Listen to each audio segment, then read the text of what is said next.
Welcome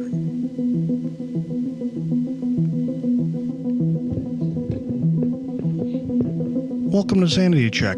I'm Jack. I haven't done broadcasting in a long time, but after Trump won the second time, I created a page called Sanity Check, this page.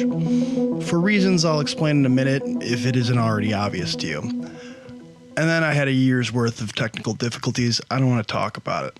I want to talk about how many people are justifying extrajudicial unalivings in our own streets or in boats in the Caribbean, or arrests for no reasons with no clear process. Frankly, there's too much to talk about, and that's why I made the channel. That's why this show is set up for easy turnover, so that when I have something to report or talk about, I can.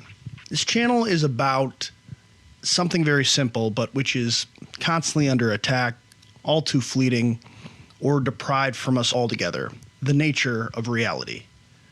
Many historians have argued that the true genius behind the Nazi movement wasn't Adolf Hitler, but Joseph Goebbels, the minister of propaganda.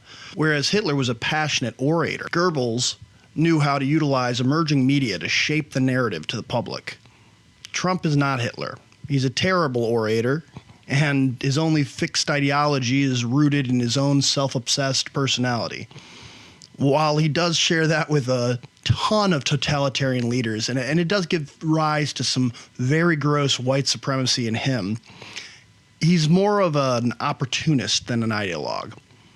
Although his former chief of staff, John Kelly, called him a fascist to his core, I think his unique brand of state worship only results when he himself is clothed in the powers of the state. And notably for our purpose, he's also a self-deluded liar and a savant of modern political media. His every public move is geared towards manipulating the news cycle, not by carefully shaping a narrative to the public. It's often not that careful, but by utilizing shock doctrine. In her 2007 book, The Shock Doctrine: The Rise of Disaster Capitalism, Naomi Klein outlines how political actors push through popular deregulation and privatization policies by exploiting the chaos of natural disasters and wars.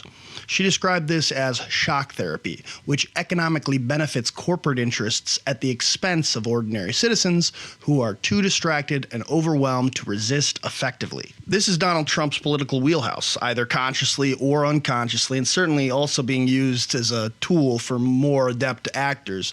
Trump overwhelms the system of resistance with every contemptible action or statement he thinks he can get away with. Since enough of these are actually damaging, he essentially conditions us, inflicting his undiagnosed attention deficit disorder upon the public. I'm not an expert myself, but a fellow traveler, and it's been rough on my people.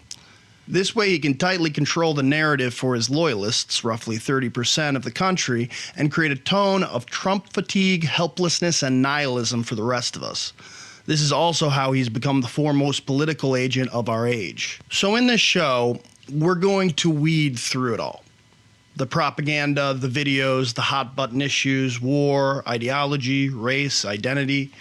We will plant markers of solid ground in the storm, examine how and why the news cycle is being manipulated, and talk about what we can do about it. We're also going to engage the opposition: Trump supporters, anti-vaxxers, Zionists who defend Israel's activities, and we will engage with a range of experts and activists that can deepen our understanding of things.